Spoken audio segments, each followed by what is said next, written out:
Les amis, laissez-moi avoir une petite pensée quand même pour tous les pseudo-journalistes, les pseudo-comptes Twitter, les pseudo-comptes YouTube, les pseudo-insiders de TikTok qui n'ont pas arrêté de manger depuis un mois sur le salaire de Nico Williams. À nous sortir des infos, c'est fait à 80%, c'est fait à 95%, c'est fait à 97,2%.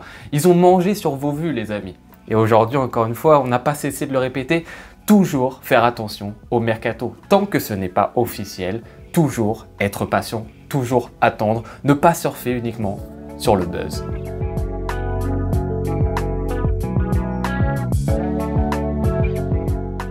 Les amis, j'espère que vous allez bien. C'est la clim. Ah, on a dit il faisait chaud en ce moment, hein. C'était tendu, chaleur, canicule un petit peu partout dans le monde. Là, c'est la clim, ça fait un petit peu de bien, ça fait un petit peu de frais. Nico Williams ne va pas s'engager du côté du FC Barcelone alors qu'apparemment tout semblait être fait. Tout le monde disait, vous savez, les grands insiders nous disaient c'est fait, quasiment, etc. Il manque plus que le Barça revienne officiellement au 1-1. Ah mais on m'avait dit déjà il y a un an que le Barça devait revenir au 1-1. Ah non, c'est pas fait encore? Ok, d'accord. Donc on n'attend plus que ça et le joueur va s'engager, aucun problème, faut être confiant. Et bien le joueur, il s'est engagé pour l'Athletic Bilbao, il a re-signé un contrat jusqu'à 2035. Avec une clause supplémentaire pour sa clause de sortie justement de plus 50% par rapport à cette année, plus une réaugmentation de salaire. Donc voilà, Nico Williams a très bien joué son coup et va continuer à rester dans son club familial. Donc bien évidemment, qu'est-ce qui va se passer maintenant? Il va se passer qu'il va y avoir plusieurs clans qui vont se créer, il va y avoir des gens qui vont dire « Ah mais Nico, vraiment, il nous l'a mise à l'envers, il a joué avec nous, etc. Il s'est moqué de nous, il a voulu faire monter un petit peu les enchères pour finalement signer un nouveau contrat avec Bilbao. » Ce qui est totalement possible, hein. Je ne dis pas que c'est pas le cas, juste j'en sais rien pour l'instant. Moi justement, je suis pas un insider, je sais pas ce qui se passe vraiment entre les petites négociations de Mercato. Et ensuite, il va y avoir un autre clan qui va dire « Bah le Barça, on n'a pas fait les efforts pour. » Le Barça, pour l'instant, à l'heure actuelle, on n'a pas pu lui transmettre les garanties qu'il soit inscrit.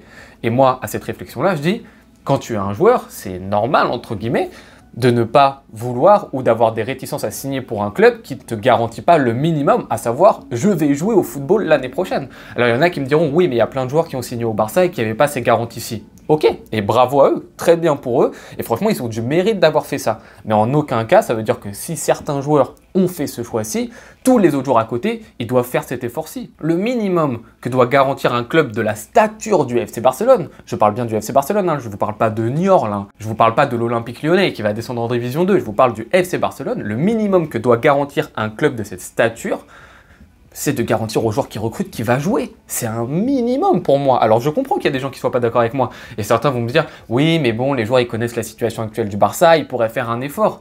Mais Nico, il pouvait faire un effort. Il a fait l'effort pendant un moment de dire « moi je suis OK pour le salaire », il a refusé le Bayern Munich, etc. Donc on pourra dire Nico Williams a fait cet effort-ci. Maintenant, est-ce que Nico Williams doit en plus de ça faire l'effort de se dire « ah bon bah les gars, moi j'attends et peut-être que l'année prochaine, je suis pas sûr de jouer mais je vous aime tellement que je vais venir pour vous ». Il y a des gens qui seront pas d'accord avec moi et donc qui vont être d'accord avec ça et qui vont dire « bah oui, Nico Williams devait se plier à toutes les exigences du FC Barcelone, même la plus ultime, la plus grande qui est celle de ne même pas être sûr de jouer au football l'année prochaine ». C'est compliqué. Et donc ça va créer un petit peu des clans qui vont avoir des avis différents. Maintenant voilà, moi de mon côté, j'ai pas la réponse. Est-ce qu'il faut blâmer Laporta et Deco par rapport à ça, de ne pas avoir été en capacité de convaincre Nico, ou est-ce qu'il faut blâmer Nico Williams et se dire « ah, il s'est moqué de nous, il le savait dès le départ, il avait pensé à toute cette stratégie ». Je n'en sais rien. Et pour l'instant, à l'heure actuelle, personne ne sait. Personne n'a la réponse à part Nico Williams et son entourage. Et peut-être Bilbao s'ils étaient dans le coup. Mais pour l'instant, personne ne sait. Mais voilà, en tout cas, c'est une grosse clim.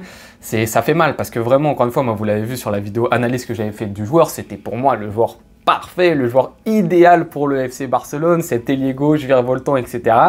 qui fait des différences, qui en plus a vraiment un rôle d'ailier gauche, qui peut perturber la défense, être un danger, créer justement un petit décalage aussi avec Lamine Yamal qui est à droite, parce que tu crées une réelle présence, totalement différent dans son profil de Rafinha, qui est plus un joueur d'intérieur. Là, ça fait mal, parce qu'en plus de ça, on aurait pu avoir la joie de se dire, on arrive en plus à faire venir un joueur espagnol, un joueur qui est pote avec les Lamine Yamal, avec les Pedri, avec les Gavi, avec les Dani Olmo, et le Barça montre que c'est encore un club qui peut faire venir ce genre de joueur-ci, parce que Nico Williams, c'est pas personne, hein. Nico Williams, c'est un joueur d'avenir, entre guillemets, sur la scène européenne, c'est un joueur que les grands clubs remarquent.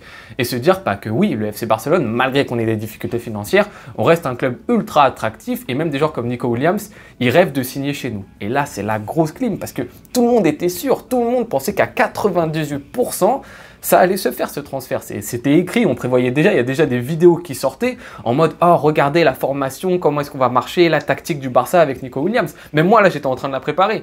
J'étais en mode « Ah, qu'est-ce qu'on va faire, ok, comment ça marche au niveau de l'attaque, comment on va se répartir les minutes auprès des attaquants ». Tout ça, ça tombe à l'eau. Tout ça, ça tombe à l'eau, ça n'existe plus. Donc maintenant, l'objectif pour le Barça, ça va être de penser à quelqu'un d'autre. Est-ce que Marcus Rashford rentre dans la danse ? Pourquoi pas, ça peut être intéressant, en prêt ou en tant que transfert. Je vais bientôt sortir une vidéo analyse globale sur Marcus Rashford, donc on va très bientôt en parler. Est-ce que d'autres joueurs vont de nouveau entrer dans la danse, des Luis Diaz ou je ne sais quoi? Voilà, ça va être la suite pour le Barça, parce que oui, le poste d'ailier gauche reste un poste à priorité pour le Barça depuis déjà 2 ans maintenant. Donc maintenant que Nico Williams, on sait que ça a capoté, on ne sait toujours pas vraiment pourquoi, on ne sait pas encore c'est la faute de qui, chacun va vouloir désigner sa cible, hein, mais factuellement, c'est mort, c'est fini. Donc maintenant, on passe à une autre cible, on a 2 mois maintenant pour la trouver, ça va être l'objectif de Deco et Laporta de se secouer un petit peu, ça commence maintenant. Mais il faut régler déjà un petit peu la règle du 1-1, on entend oui c'est fait, oui c'est pas fait, Tebas va prendre du temps pour nous accepter, etc. Ok, maintenant il faut le faire, ça fait 1 an qu'on entend le retour au 1-1, faut s'y mettre. Et c'est maintenant, parce qu'il faut aussi enregistrer Joan Garcia, hein. C'est pas encore fait l'enregistrement de Joan Garcia. Donc voilà, soyons patients par rapport à ça, continuons à faire confiance pour l'instant à la direction sportive, mais on fera les comptes à la fin de l'été. Sur ce les amis, n'hésitez pas à me dire vous ce que vous pensez de ce cas-ci, dans le calme hein, bien évidemment, je sais que cette info elle va susciter beaucoup de réactions, beaucoup d'énervement et de frustration chez certains, et on sait quand il y a de la frustration que dans les commentaires ça peut y aller, on se calme, on réfléchit, on argumente posément, et je me ferai un plaisir de vous répondre comme d'habitude en commentaire. Je vous souhaite une très bonne journée et une bonne soirée malgré cette information, on se retrouve très bientôt pour une nouvelle vidéo, ciao.